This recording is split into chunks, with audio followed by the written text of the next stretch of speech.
Thanks for listening to I Catch Killers and subscribing to True Crime Australia. As well as exclusive first access to episodes a week before anyone else, your subscription means you can access bonus material at icatchkillers.com.au.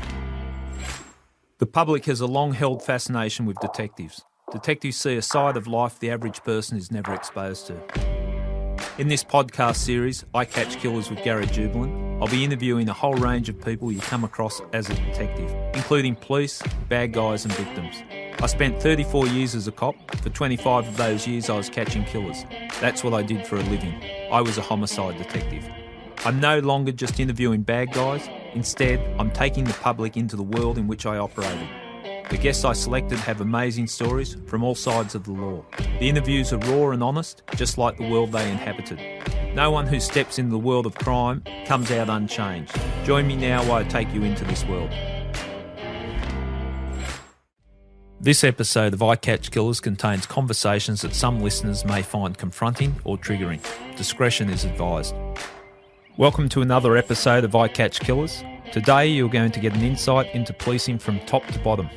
I'm very excited about today's guest, former homicide commander, gang squad commander, New South Wales Deputy Commissioner and international man of mystery, Nick Caldas. I've known Nick for approximately 25 years. I think I first met you were in the Armed Hold-Up Squad, Detective Senior Constable. I was Detective Senior Constable. You've come a long way since then. Your career's been very impressive.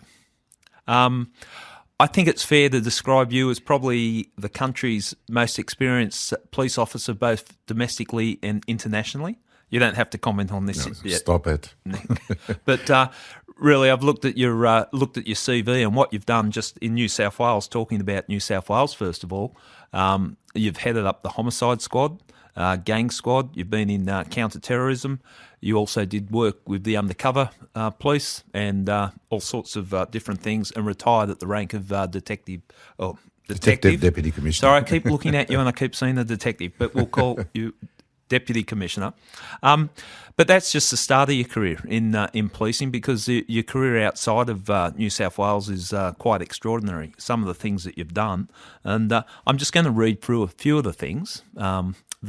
Director of International Oversight Services in United Nations Relief Work Agency based in Jordan.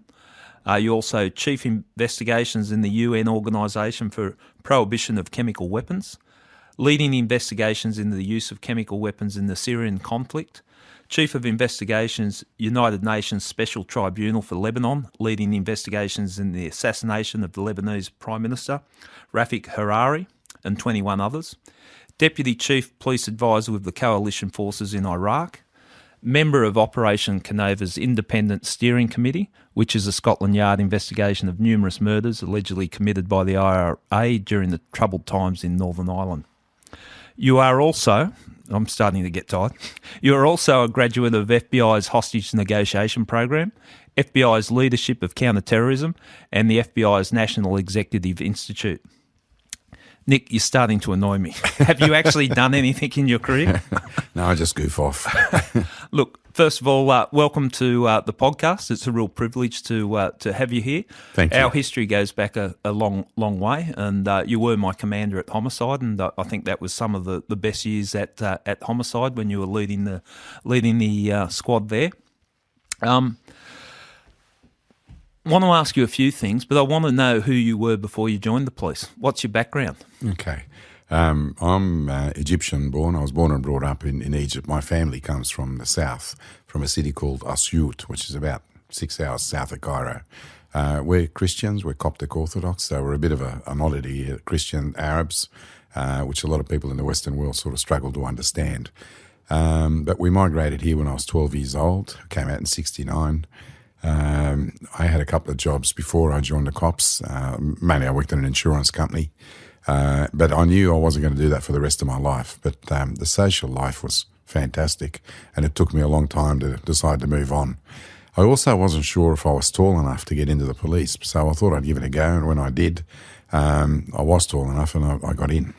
Did you always have ambitions to join the police? What was that moment in your life when you decided you wanted to be a cop? I think I always did. Certainly my cousins and my family have always said, we knew you were always going to do it. Apparently, I had a penchant when I was young to run around with guns and play cops and robbers and Yeah. all that sort of stuff, as all kids do. But I've got a friend who's a former senior member of NYPD who's done a lot of thinking about why people join the police, and he thinks I fit into that sort of mould. And it's about, if you've been bullied at any stage in your life, or if you've seen others bullied that you care about or whatever, and you're anti-bully basically. He says that's what, subconsciously that's what motivates a lot of people altruistically to join the cops, to stick up for those who can't stick up for themselves. I think that's interesting you should say that, because I observed that within the police, but certainly since we've been recording these podcasts, and I ask the question quite often why people have joined the cops, and invariably it comes back to they don't like bullying. Yeah. And Unfortunately, I mean, the police is like other sectors of society. They do have their own fair amount of bullies as well. Yeah. And it's a tragedy when that happens, because I always used to remind people in the job about they should every now and then reflect on what they were thinking and how they felt when they actually joined, and try and recapture that part of their life, that moment in their life, and try and go back to those beliefs and altruistic aims and the objectives of wanting to help people. That's why we all join. Some stick with those sort of principles, others move in different directions, obviously. do you think the power that you get being a police officer, like you come out of the academy and you're walking the streets and you're in charge and all that, does corrupt people? I wouldn't say corrupt, but it can have an impact. And if you're a particular type of person, which I think is a small minority, putting on the uniform and walking around and being seen instantly, no matter what you're doing or saying, as a figure of authority, particularly in a crisis, can go to your head. And it's the same with rank. A lot of people cope when they get promoted and they lose their way, and then others, in fact, thrive on it sometimes and use that power or that rank for good rather than their own ends. So the academy, you would have gone through the academy at Redfern. Yeah. It was 81 when you Yeah, I joined. went in, yeah. Joined. Where was your first station? Balmain, which was interesting in the early 80s. It was beginning to be gentrified, but there was still a lot of painters and dockers activities and what have you. And I got warned when I was young, when I started there, that there are some pubs in Balmain which are still pretty much run by the painters and dockers, and you don't go there unless you're looking for a fight. Yeah. There was another pub which is still there, I think, the Town Hall Hotel, which was a gay pub, and actually the cops used to go there because that's where they felt most comfortable. Yeah. No one picked on them, no one annoyed them, they just had a beer and whatever. Yeah, it had a reputation because there were so many pubs there, and you had people doing the pub crawls around the pubs of Balmain. Yeah, all up, I think I did 7 years in Balmain, about 8 division as it was. It was Balmain, Annandale, Leichhardt and Glebe. Went to plain clothes there, did my detectives training and all that, and was there. How long were you in uniform before you went across to detectives? About 3.5 years. I knew what I wanted. I was never in any doubt about going to plain clothes. That's what I wanted to do. And what was it about plain clothes?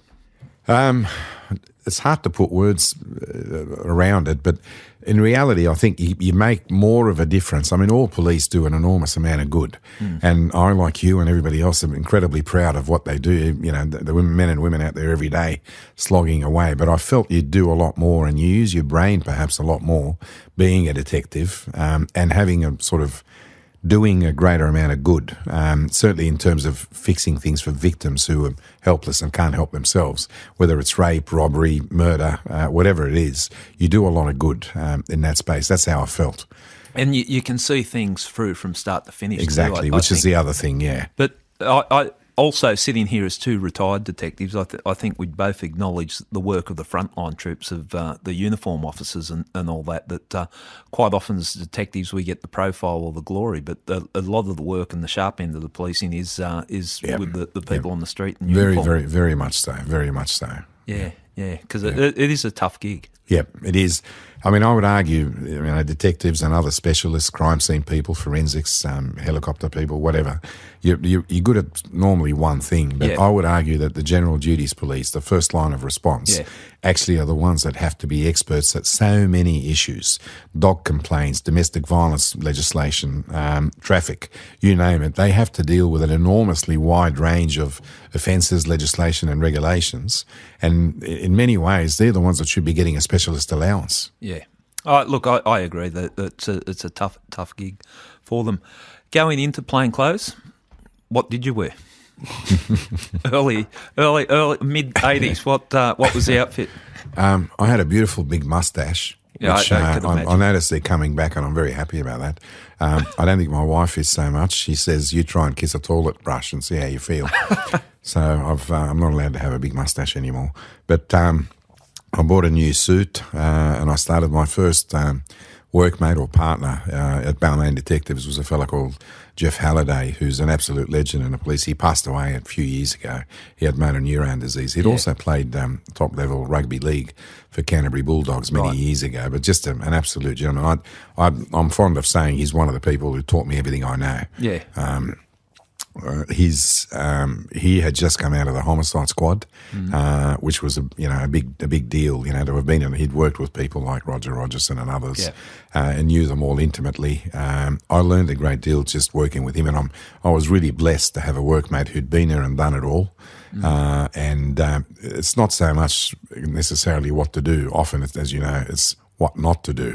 But certainly, how to deal with victims, how to deal with informants, how to deal with other police, were among the many things he taught me how to really do well, I hope. And you're fortunate enough if you do get a good mentor like that, because it does make a difference, doesn't it? And it's that sliding door moment, different paths that you can go down. Yeah. And if you get a good mentor showing you the way. Yeah, and we were workmates for about, 3.5 years, I guess, all up.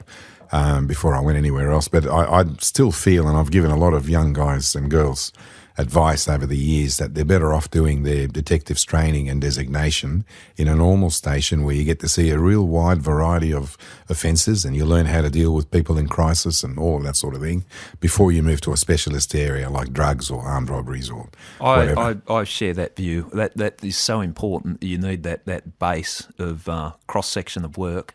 And if you specialise too early, I think you cheapen. You miss yourself. a few steps, You miss a few steps. You got to catch up. What type of holster did you wear? Ankle mainly because you still had flares in those days. No, there were no flares, but there was an enormous amount of safari suits. I may have a locker of them somewhere and just waiting for them to come back into fashion. But and Hawaiian shirts on weekends. Weekend work people wore Hawaiian shirts and safari suits and a big mustache. A very good look. I can just imagine. I can picture. Or think of Tom Selleck, and there was nothing like that. Yeah, well, you've just described yourself very, very close. So how long were you as a general duties detective? Were you working in Balmain? Balmain, and I also did stints at Annandale, and I think a lot of stuff at Leichhardt as well. So it's the A division as it was then. And what made you go to a specialist area? What happened, I'd done a little bit of interpreting work on operational issues for the federal police. Yep. And there weren't that many Arabic speakers or other language speakers really in the police at that stage. I'm fluent in Arabic, I read it and write it and all that. And the AFP, as you can imagine, we're dealing with a lot of importations of drugs. And there was a need for people who spoke Arabic. So I got quite involved with them. And they had a close working relationship at that stage with the State Drug Crime Commission, which eventually transmorphed into the New South Wales Crime Commission. The word drugs was taken out of it. And they recommended me to those guys, the New South Wales police who were working in that commission. And I ended up doing a few covert jobs, undercover jobs for them. And eventually they said, we want you to come on board full time. And I was ready. So I moved across. And so just on that, you doing undercover work, you were the undercover officer? Yeah. How did you find that? In those days, bear in mind, this is like the mid-'80s, there was no training, there was no accreditation. Welfare was dependent on who you were working with and how sympathetic or empathetic they were. So it was a little bit tough sometimes, but I quite enjoyed it, and we got some incredible results for the community, really. And ultimately, what type of cases were you working on? Large-scale drug supplies. Usually from the Arabic-speaking community, unfortunately. But, there's an enormous amount of support from the Arabic-speaking community for the police. And a lot of them, when you did have these arrests, we said, well, thank God, someone's done something, they're giving us a bad name and all that. So I don't mean to besmirch anyone, let alone a whole community. But there was certainly in the 80s a need for people to target that area and to do something about it. So it was large-scale drug supplies. It's a delicate subject when you're talking about a specific ethnic community, Yeah. and you're talking about Yeah. crime within that. But that's what I think people quite often don't understand, that Yeah. if you're working in the Middle Eastern, or it could be an Asian community, the community want the bad people out of there too. By and large, yeah, you're not by and working large. against the No. community, you're working with the community. Yeah. I just worked out sort of early in that part of my career that I didn't want to do pub jobs with long hair and earrings and what have you. It just wasn't me. Yeah. So I sort of found a niche for myself. It's, I actually did most of my work in suits. Right, okay. Driving a fancy car, and I insisted on staying at the Hilton. And I wore a lot of gold that we had to give back at the end of the shift. And they used to joke that I wouldn't get out of bed for anything less than a kilo. Right, okay. So you were the high level. You were, Well, I just didn't think I could pull it off being a drug user or a street level. Yeah, it just wasn't me. And I was never going to get my ears pierced. Yeah. And I've never had much hair, so I couldn't grow that either. So there were some. So a respectable drug dealer is Yeah, your role. yeah. Okay, well, that's interesting. Like I'm sure you didn't think when you joined the cops that you'd be end up doing jobs like I that. had absolutely no clue. I didn't even know anything about any of that that space. And were you nervous going in for undercover jobs? No, I don't.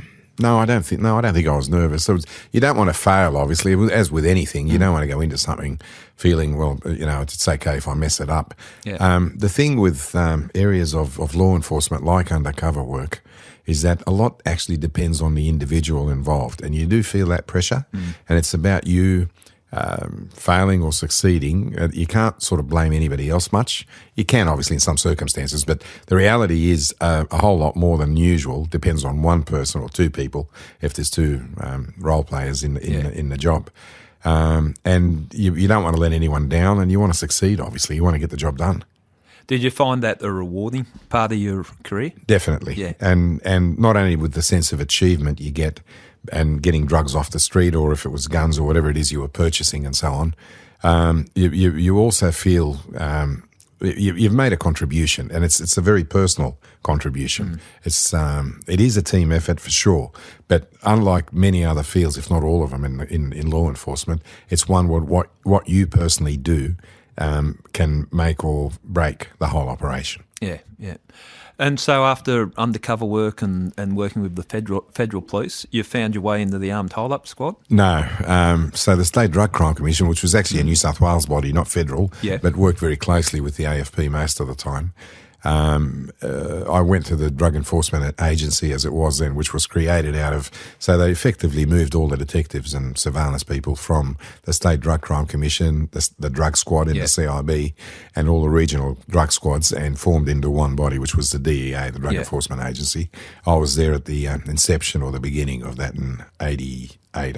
Might be 80, the beginning of 89, I think it was. And what was the major drugs that you were dealing with? So there were 4 task forces. I think they announced all that at the time.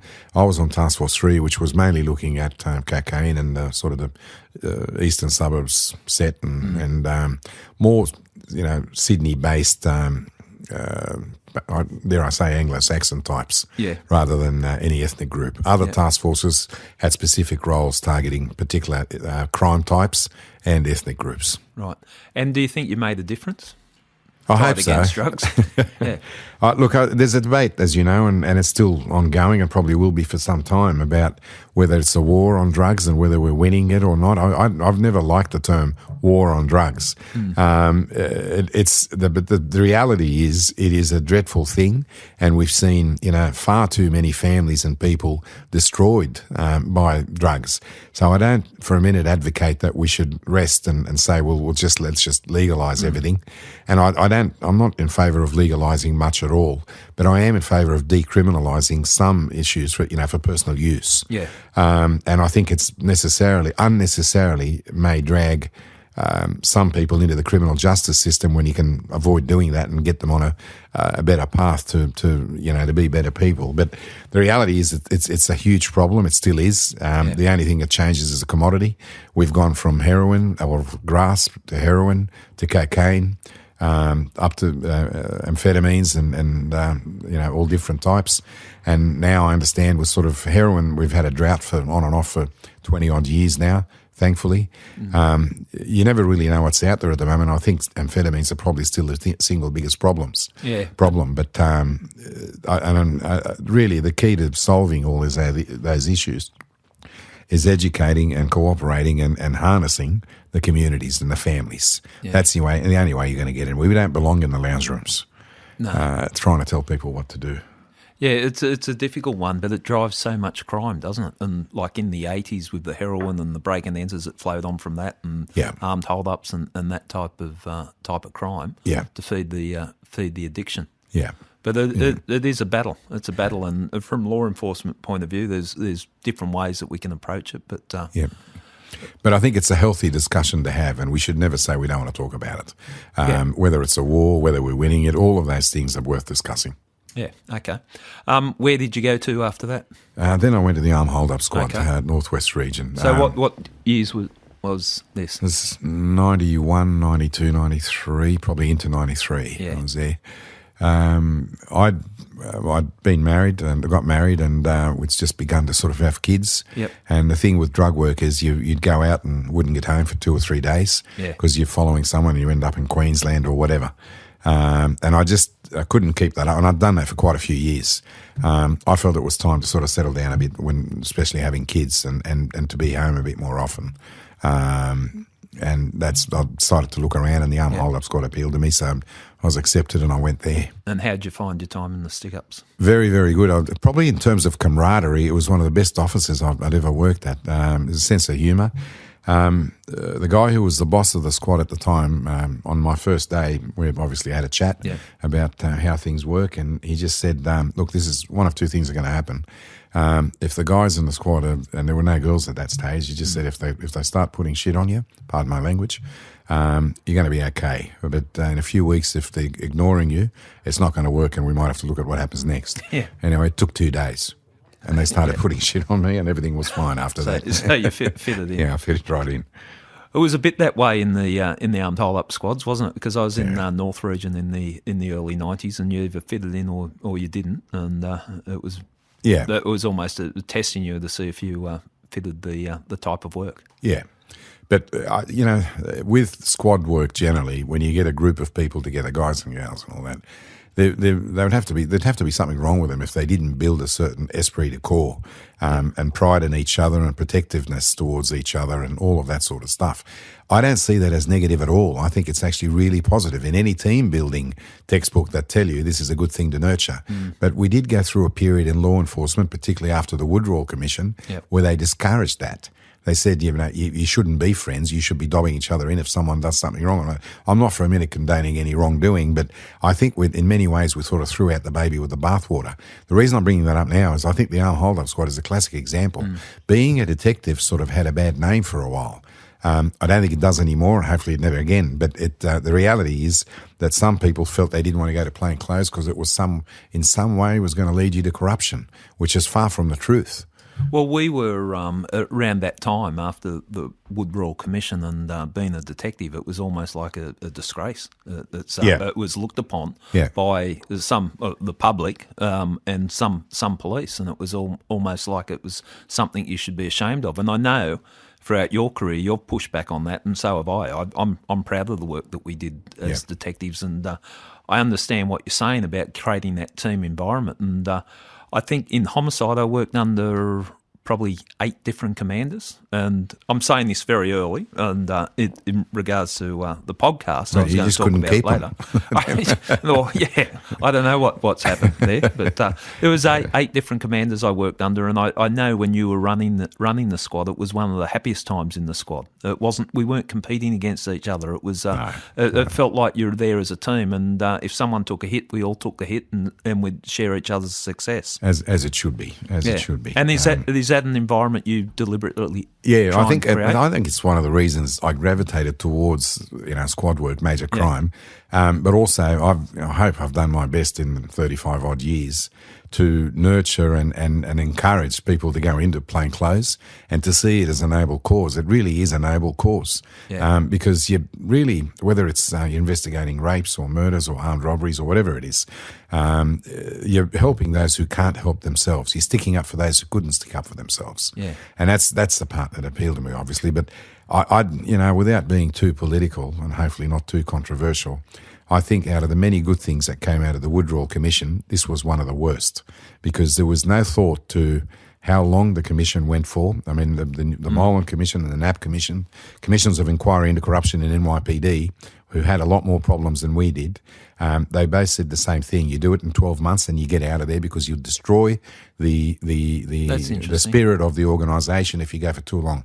Now, Justice Wood went for nearly 5 years, as I remember, and I don't think there was any thought given to how demoralising and how bad it was.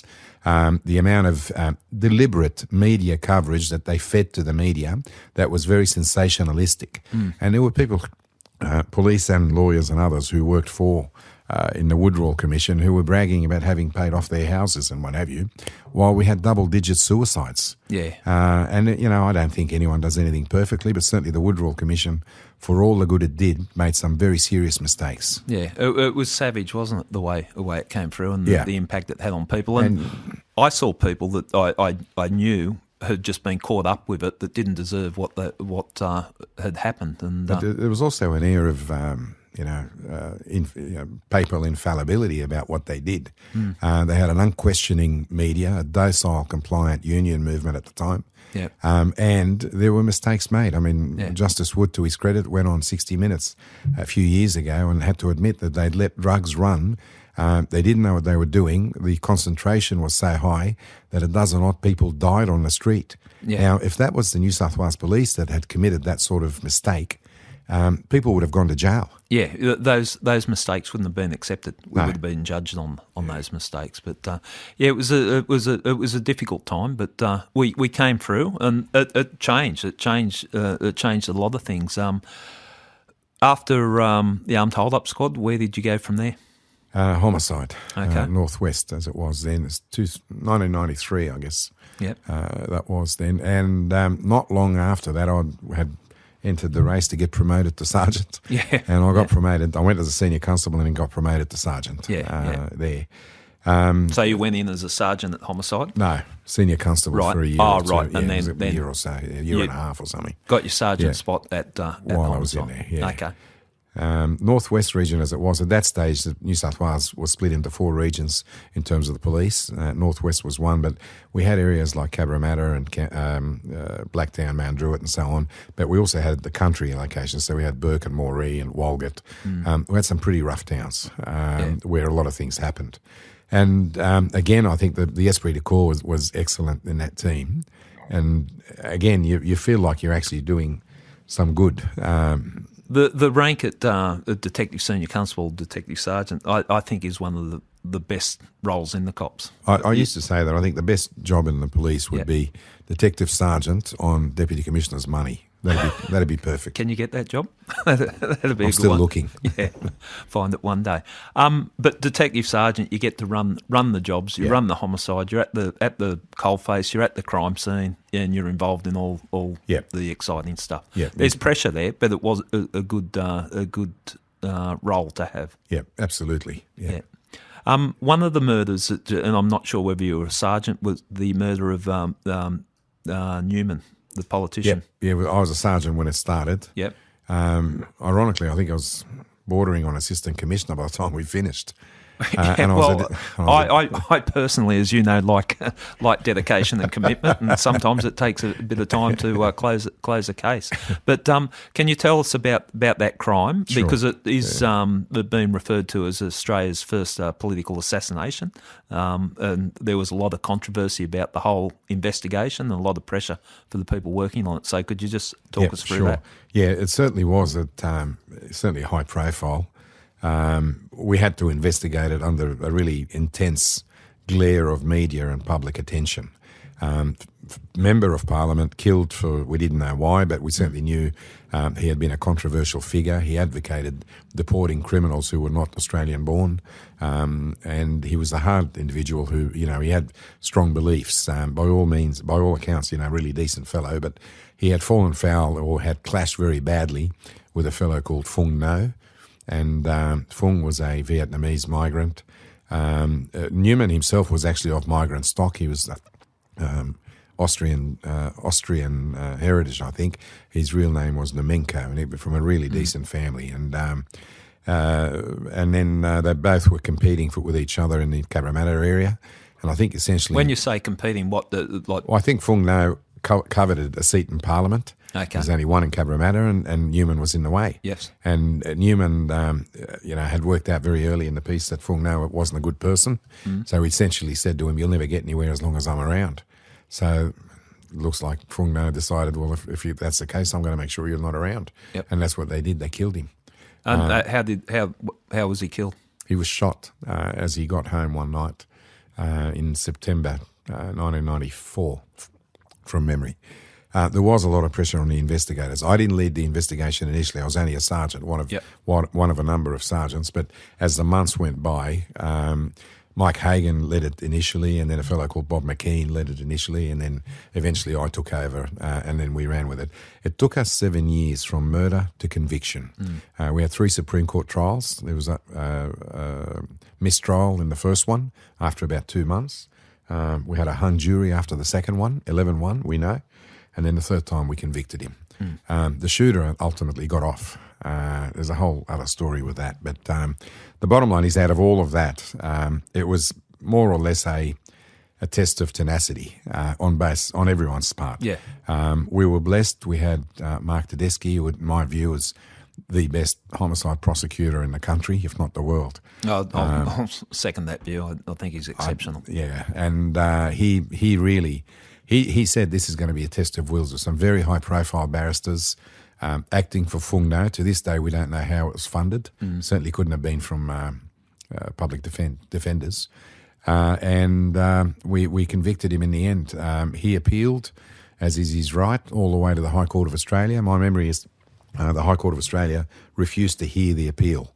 There wasn't enough substance in his appeal.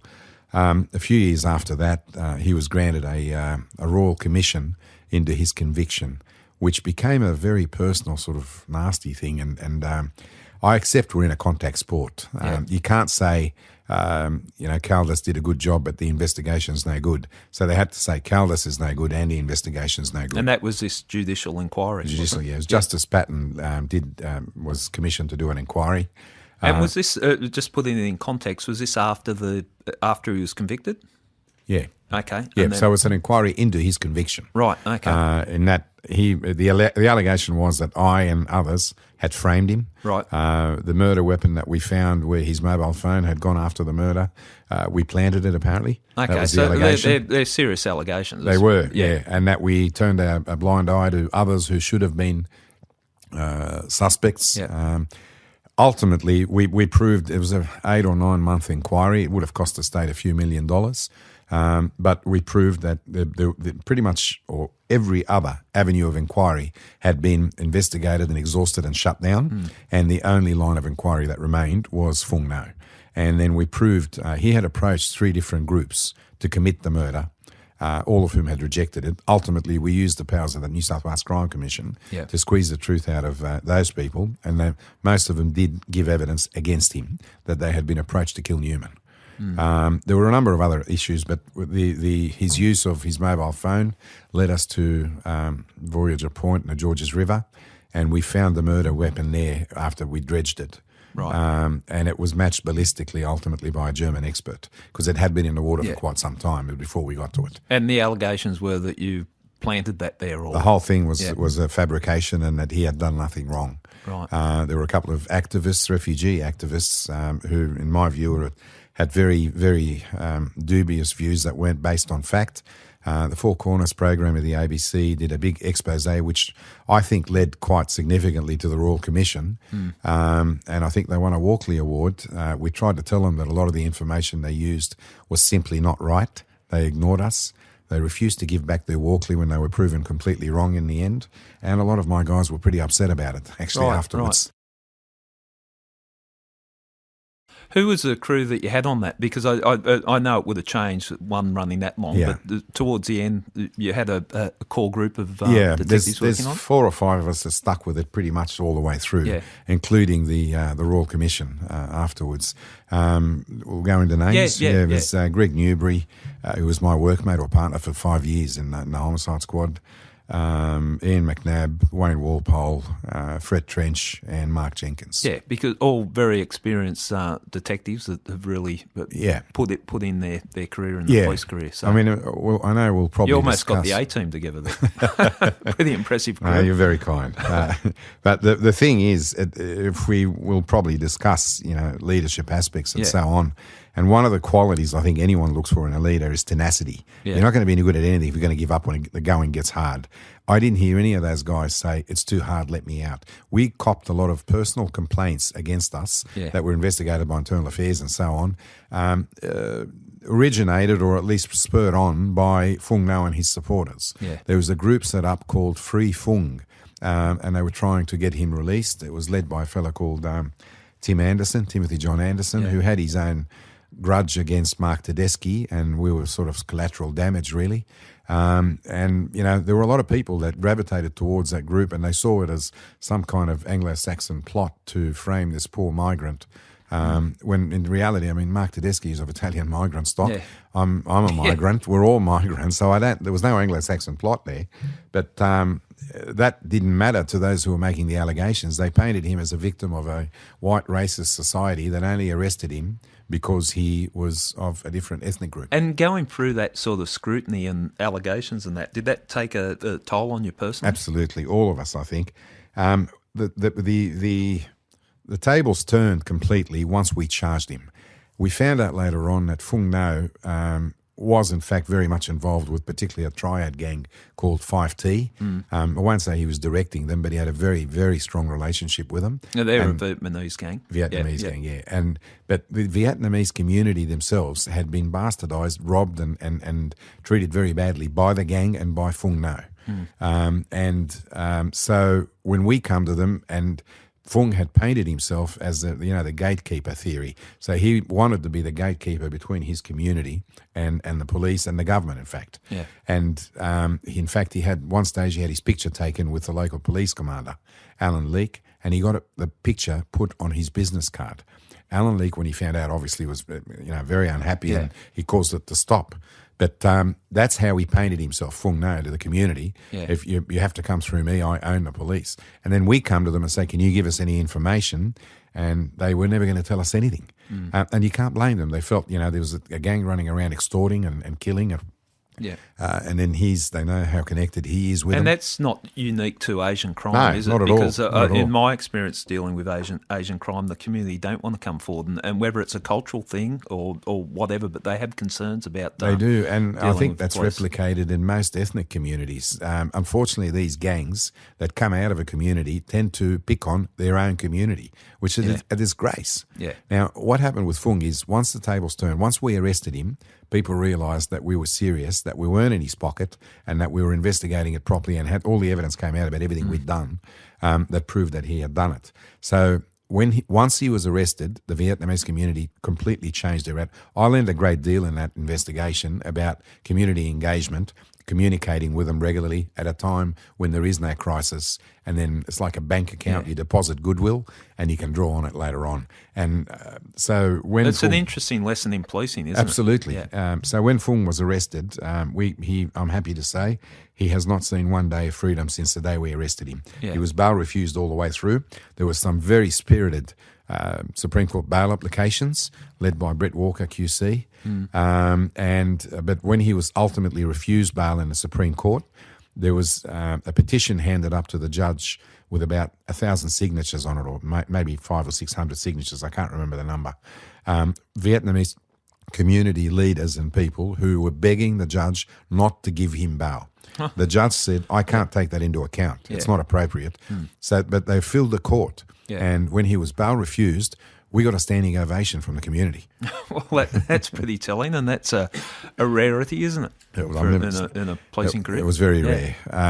And the other thing that meant a great deal to me is the victim's family, who were really decent people. Mrs. Numenko, his mum and his brother, who had their doubts about us and had been critical of us in the media, which I understand, came to us that day at the Supreme Court and said, we can see now that how much work you've done, and we have a great deal of respect for you. And we're still, I'd call them friends to this day.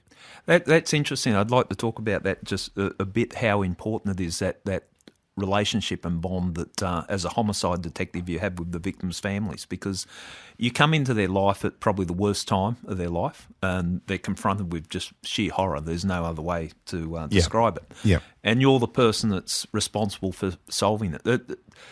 To not, you take on their pain to a degree. Would you think that's a fair way of describing it? And it's if you're a decent human being, it's almost impossible not to build those bonds and to feel their pain.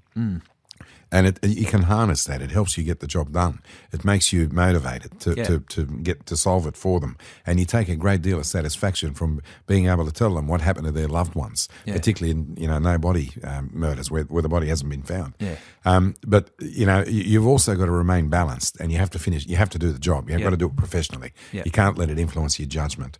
But I think you'd have to be inhuman not to feel for people in that grieving situation. Yeah, and I think you can combine the two. You can still be professional and not impact on the integrity of the investigation, but still show some empathy for the victims, because I think that's important. And you talked motivation, and I think that's very important in a homicide investigation. And I've always said, if you're not prepared to bleed for the investigation, you've probably got no business being there. You probably got and no that's blood. not very well received sometimes, but that's the reality of it. And that's a good point, that it's not received. And I sometimes used to despair a bit when senior people in the organisation, let alone in particular squads, didn't get that, and they didn't see that homicide is not a case where if you don't solve it, you can't just box it up and archive it.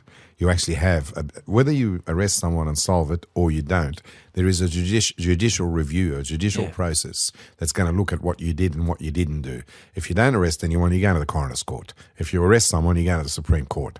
So, and I think a lot of senior people didn't quite get that.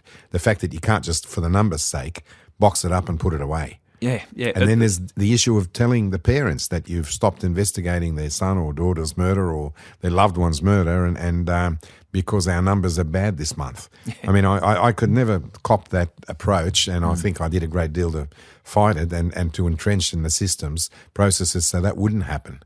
But I understand that there's always an enormous demand on resources, and they're limited. So I get that too. But unless you've walked the path of a homicide detective, and you could be a local detective or experience the pain that families go through, you've got to understand that they just don't walk away from it. And it might be 40 years down the track, but they're going to feel it like it happened yesterday. And that's the reality of it. And you mentioned the families where the body's never been found, and I've got so many sad cases where families are out searching for the bodies, and it's you can't walk away from it. No.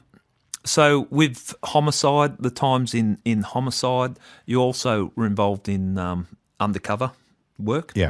Whilst still in homicide, I think you were still had an active role in the undercover work. I dabbled. You do a lot of dabbling in your career. I'm looking through your career, and there's an overlap. So you've been pretty busy. But we talked about your undercover experience when in your early days, but you also were involved in the different types of training for undercover operatives and learning from overseas undercover operations. Do you want to talk us about that? Without giving away methodology, or we'll both be which I won't do. But I'm sick of being in trouble, and probably you are too. I won a scholarship called the Michael O'Brien Memorial Scholarship, which is like a Churchill Scholarship for police.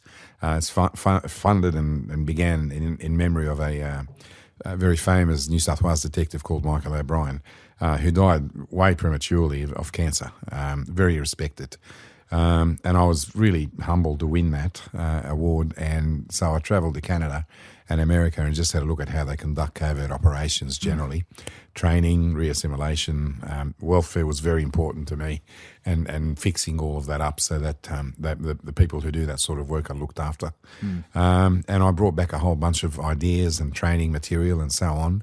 And I hope one of the things I did is to actually build bridges between the Australian covert policing areas and a lot of the overseas ones. And those relationships, as far as I know, are still in place.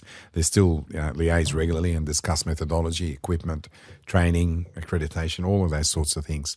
Nothing stands still. And I think in some ways where police can go wrong is if they do something and it goes well and they say, well, we're going to do it that way forever.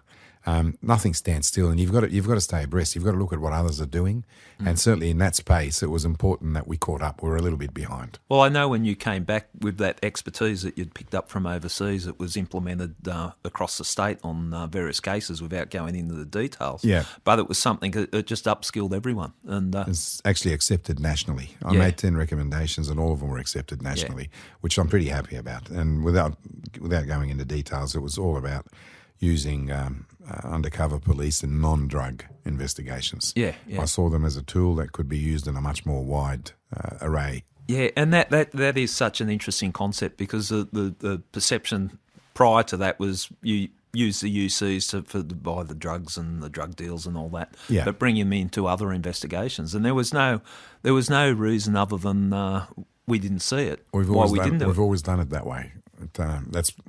Which really used to upset me sometimes. And in all spheres, when people say we've always done it that way.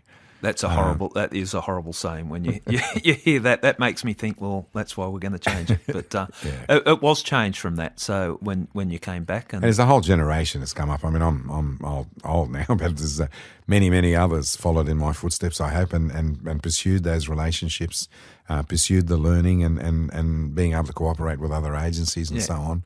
And they've got it brought a degree, from what I saw from within, it brought a degree of professionalism into it, and some strategies that seem to really make sense when it's explained. What was done. But I know we don't want to talk too much about the methodology, so we'll move on from there. Yes, thank you. I'll cut the questions there. Negotiators. Yeah. You weren't doing enough in homicide, armed hold-up, drug work and undercover, so you decided to be a negotiator? Yeah, it's a part-time role, being a hostage negotiator. I think I started when I was in the armed hold-up squad, and you used to go on call probably 1 in 5 weeks, or 1 in 4 weeks, I think, when I started, but it became 1 in 5 or 1 in 6 as more people came on board. There's a team of 4. You have a primary negotiator, a secondary who backs you up, a team leader who doesn't negotiate himself, but is an experienced negotiator, and he's the liaison between the negotiation team and the tactical elements and so on, the SWAS element and so on. And then the 4th member is, they call him the gopher unkindly, him or her, but it's really somebody who has just begun in the process, and eventually you move your way up to secondary, then primary, and then team leader, hopefully. And it's not only about hostage negotiation, it's really crisis negotiation. So it's about someone on a ledge who's about to jump off, or someone on a cliff who's about to jump off, as well as people who may be holding hostages and threatening lives and so on. And you train for all of that. The training in that space is incredible. Firstly, you've got to go through a selection process, and then the psychology testing, which is quite appropriately. You can't have people who are struggling themselves in that sort of role. And then you begin to go on, and then if you stick with it for long enough, you eventually work your way through the ranks in that sphere. And then there's a national level and a national counterterrorism level, which a few people are usually selected for, and I was lucky to get to that level, and did it for a few years. You have a national course which is more focused on terrorism, and rather than what they call domestic incidents of people who were just got drunk and holding a knife against someone's throat or whatever. So a lot more layers. Well, look, I'm going to attest to your skills as a negotiator from personal experience, and I've got 2 stories. Now, just bear with me. There was one particular investigation, you may have heard of it, the murder of Terry Falconer. It was rather a big investigation. I had a strike force running. Who can forget? Yeah, who can forget? You can't. You were the commander, and I said to my strike force, I'm sick of this. We need this. And I forget what it was, but it was resources of some type, whether it was more staff, cars or whatever. And I told my whole strike force, I'm going to go see Nick and I'm going to make sure I'm not coming back until we get what I'm after. So let's say it was resources. So I come into your office, knock on the door because I'm always polite, and you said, hello, Jubes, how are you? I said, good, thanks, Nick. Nick, we need more staff. I can't possibly do this organised crime, murder, blah, blah, blah. And went at you. And 10 minutes later, I turned around, I thanked you and walked out of the office. I didn't get any more staff. I didn't get any more cars. And I walked back to my strike force and they go, how'd you go? I said, good. I thanked him, but I got nothing. I don't know how he did that. Was that part of your negotiating skills? I honestly don't remember that. But It's a true story, Nick. I'm I still can tell you struggling one with thing. It wouldn't have been 10 minutes. It would have been more like 20. Yeah, okay. Well, that's probably closest to the truth. You know, some of the things, the decisions you have to make as a commander or a leader of any sort, really, is you simply can't give everyone everything they need and probably should get. Yeah. You've just got to do your best with what you've got, shuffling pieces around. And that's right. And I think, like, I accept that. I still don't know why I thanked you. I shouldn't have thanked you, but that must have been the negotiation skills. But there was one other example, and, you know, people might perceive me as being a little bit stubborn on certain things, but... No, yeah, I know, I'm joking. But the Bowraville investigation, and there was a parliamentary inquiry, and people that aren't aware of 3 Aboriginal children that were murdered up in Bowraville in the early 90s. And it's a case I've been on for a long time. And there was a parliamentary inquiry, and I was asked to do a submission. And so I did a submission, and I put in exactly what I had learnt over the 20 years, and I didn't pull any punches on it. And I passed it up the chain of command, and it went to a few people, and they've all gone, my God, what has he done? We can't sign off on this. And I wanted it signed off on at commissioner level. And I went up the chain of command, and everyone that said to me, we're not going to sign off on that. Look what you've put in there. I said, I'm not changing it. And then I get a phone call from you. And I still remember I was sitting in the office, in the unsolved office. I was sitting in my office and you phoned up and, Jubes, how are you? And I said, good, Nick, thank you. He said, this report you've done. And I said, Nick, I'm not changing it. If you don't let me put it in as a cop, I'll put it in as a private citizen. But you managed to talk me off that cliff as well, and you got me into the commissioner's office, and we made some massaged it where I was happy with it. So I thought that was achieving something that was impossible because there was no way I was going to change it. So obviously you picked up some skills as a negotiator. I think negotiation skills are handy in many ways, and my wife accuses me of trying to negotiate her on different topics and says she can pick it, so I shouldn't bother. But I don't think she does all the time. Anyway, it's I think it's one of those things in the police that teaches you skills that are actually useful in life.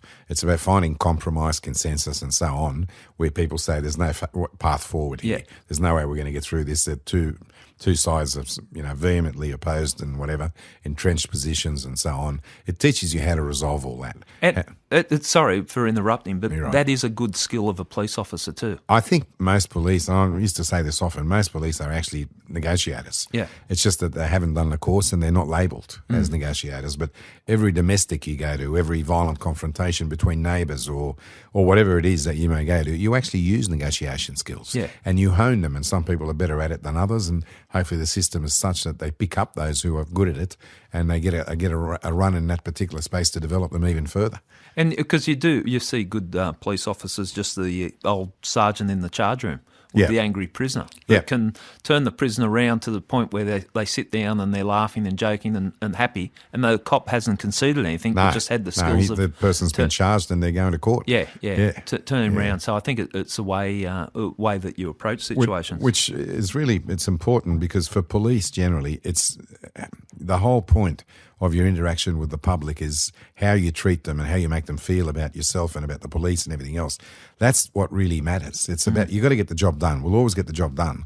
But if you do it and sometimes quite unnecessarily, where you rub someone up the wrong way, and it actually makes your job harder as you go forward. It's much better to be polite when you can be, unless there's a reason not to be, and to treat people as human beings. And even crooks recognise that, and they treat you with the respect that you're treating them with. But that doesn't always happen. And we're in, it's a hothouse environment, and you can understand sometimes that things get quite heated and people can lose their temper. But police, above all, have a responsibility not to lose their temper. And in the negotiators, they say, if you can't control yourself, how can you control anybody else? That's what you're talking about there is such an important key to good policing, because you're going to get provoked. People are going to deliberately provoke you, and it's how you deal with that and change it. But in negotiators, you told me a while back with a funny story, you had a regular customer, someone that you got called out to quite a few times, so you got on first name basis. We pretty much did. There's a fellow who had a really rough life, and he sadly he got deported in the end from Australia. But there was a period of time where he's literally homeless. His wife had left him, and everything had gone wrong for him. It was almost like every third day he'd be on a building somewhere threatening to jump off. And he actually got to know all the negotiators by name. And his favourite was the legendary Terry Dalton, who passed away a little while ago, a few months ago. But and he used to ask for him. He knew all the negotiators by name, and he had his favourites. And if we'd had a frequent flyer program for hostage takers, he would have topped it, I think. So he got to the point where he knew which negotiator he wanted. Yeah. Your time as commander of homicide, were they good years through your career? Yeah, definitely. I had a short stint of about, I was 12 months or so with the Olympics, just doing the security stuff for the Olympics and the crime management framework. And then I came back to homicide as the boss, taking over from a legend, Ronnie Smith. Yeah. And I look back on it, it was probably 3 or 4 years I was a commander there. And I look back on it very, very fondly. I'm incredibly proud of the work that went on in that time. I'm proud of the camaraderie and the spirit that was in the office. We're all human beings. There was always conflicts. You'll always get conflicts in the heat of battle. But the bottom line is, and I think, happily, the results we achieved in that period, I'm not sure how they're doing now, but I know that was outstanding, and it was all because of the work that you and others did in that period. Our solve rate, the conviction rate, the satisfaction that we used to get. Yeah, it's hard to quantify, but it just seemed to be a good period. It was a period where we'd come together because we came in from the region, so you got people from different areas across the state coming and working under the one roof. But for whatever reason, I don't know, maybe we were younger and just happier those days, but it seemed like a good time, didn't it? Yeah, it was a really positive vibe. The other thing is, we had come out of the Woodrow Commission where detectives were, detective was a bad word and so on. Yeah. And I've got to give credit to Clive Small, who was the Assistant Commissioner for Crime. After the Woodrow Commission, they said, you'll never have a CIB again. Clive said, not only can we do it, but we can do it in a way that there's checks and balances, parameters, and it will work. The system that he built with progress reports, with the post-operational assessments, right at the beginning of any investigation, of having a clear terms of reference, everyone's clear as to what their role is and how much they're going to be allowed to spend. Everything was in that process at the beginning. Yeah. And I'd argue that in any major investigation, whether it's internal affairs or otherwise, if you're not clear at the beginning, if you haven't laid the groundwork, the foundation stones at the beginning, and everyone's clear about what it is they're supposed to be doing, and the charter and everything else, then all is lost. We did that in crime agencies as it was then. It's now State Crime Command, and the system that he built has stood the test of time. Many other states have come and looked at it, and not only did it resurrect and revitalise the profession of criminal investigation, major criminal investigation, but I think it stood us in very good stead. And, people don't get enough, they don't give him enough kudos and credit, Clive Small, for seeing that and having the vision to say we can do major crime investigations in squads, and we can do it in a way that will not encourage or nurture any corruption. Yeah. I'm not aware of any major corruption issue within State Crime, the Crime Command, since those days. And you're quite right, and that environment at that time, was when there were calls for all of us, like detectives, to be disbanded and everyone go back to uniform. Yeah. It was tough times, but certainly the structure that was put in place then has held us in good stead. Good stead, yeah. So we have got so much to cover, so I am going to recharge your drinks and get you some nibblies if you need it, because I don't want to lose you on this, because there's so much I want to cover with you. I'm fading away to a block of units, I think. But You're being a bit harsh on yourself. Operation Prospect. Yep, I'm familiar with it. Okay, I thought you might be. Do you want to? And we don't have to delve too deep, but it's obviously a thing that was critical in your policing career, or a time critical in your policing career, and it's impacted on you personally and professionally. Do you care to talk to us about I'm that a happy bit? to talk about it in general terms. So what happened essentially, it all started with, I used to be on the executive of the police union. I represented all the commission officers for quite some years. And wearing that hat, I had cause to clash quite badly with internal affairs and with some individuals in internal affairs and around them. They didn't take it very well, and I essentially became sort of target one, I think, for quite some years. I have argued, and I think I've been proven right, that I was improperly targeted completely. There have been warrants sworn to bug my phone and my ex-wife, my children, and so on, completely inappropriately. And when it all came out in the end, it turned out that the affidavits that supported the warrants that the judges had relied on, I'm not even mentioned in the affidavits. There was no evidence about me supplied to any judge to justify the bugging. The judges were simply signing things without reading them. So there was a failure on a number of levels. The safety net, which should have been our judicial system, let us down badly, and those judges have never been asked one question about what they did. This went for 3 or 4 years. Many lives were ruined and so on, but at the end of the day, you get to a point where, sorry, I'll finish off on the story. Yeah. We all complained. We didn't have the material. The material turned up anonymously, and we ended up lodging complaints that were then given to the Ombudsman's office to investigate, which was a sham. To this day, I've never been asked a question about what actually happened with the bugging. All they were interested in was, how dare you reveal the wrongdoing? And I was, again, target one. I was probably the most vocal, visible and high-ranking official. There's 114 of us, and we're not all the same. Some guys probably had a problem. 70 or 80 of us are not even mentioned in any of the affidavits. I mean, it's astounding. I was on the warrant too, so I know what you wear it as a badge of honour. But and I mean, it's been quite disappointing that after all these years, when the government finally got around to saying, well, we can't let it happen again, the problem here has been the judges. The judges signed warrants without reading anything. So unfortunately, they've set up a position of someone to monitor that. He's monitoring the police, not the judges. Anyway, at the end of the day, the Ombudsman's investigation was a sham in my view, and they didn't even seriously look at anything that happened. They targeted the complainants. I still feel that the thing is unresolved, but I got to a point in life where I had to move on. I've put it behind me. It is not what defines me, I would hope. It's one chapter in my life, and I'm not shirking it.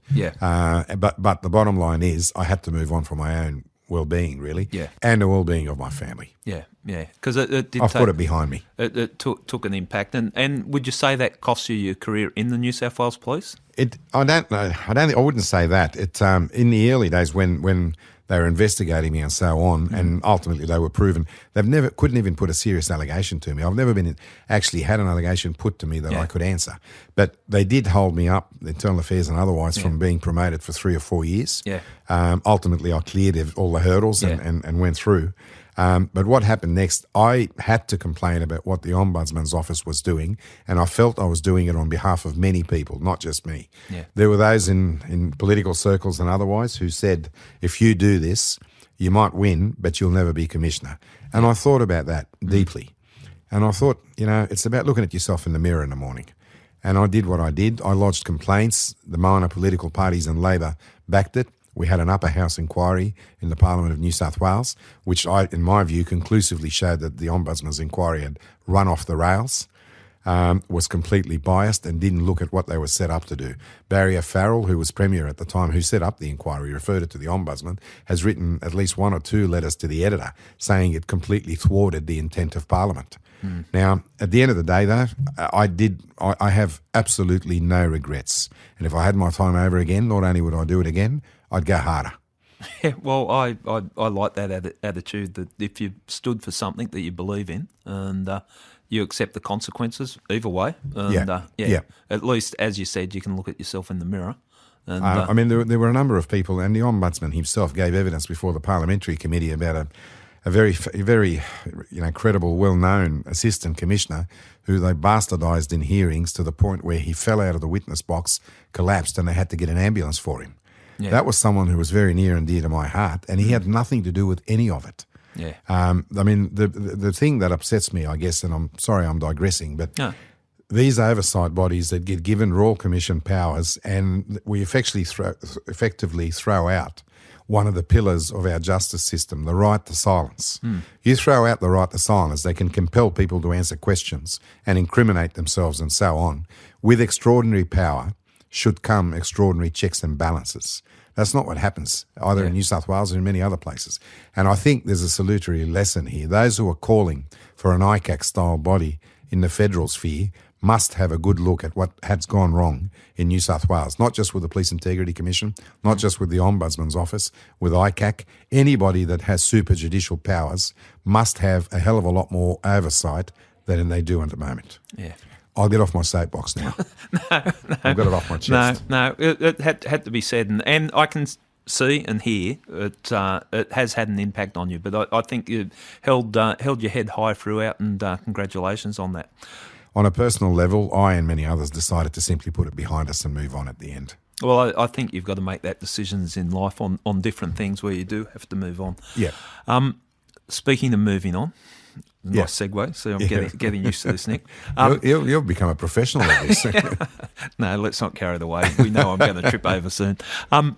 We'll have a break, and when we come back, we'll talk about your career outside the New South Wales Police, your international career, and basically how you became a man of international mystery. Short Thank break. you. Thanks very much. Nick provides an interesting insight into the politics and pressures associated with being a working detective. Join us for part 2 of Nick Caldas on I Catch Killers, where he takes us on a journey across the globe to war zones, investigations into political assassinations, the use of chemical weapons, and IRA murders. Speak soon.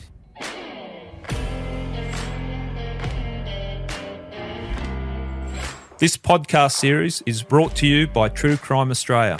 Visit icatchkillers.com.au for additional material such as articles on what you heard, videos and galleries. You can search for the I Catch Killers with Gary Jubelin official group on Facebook and join in with discussion. See you for the next episode of the podcast.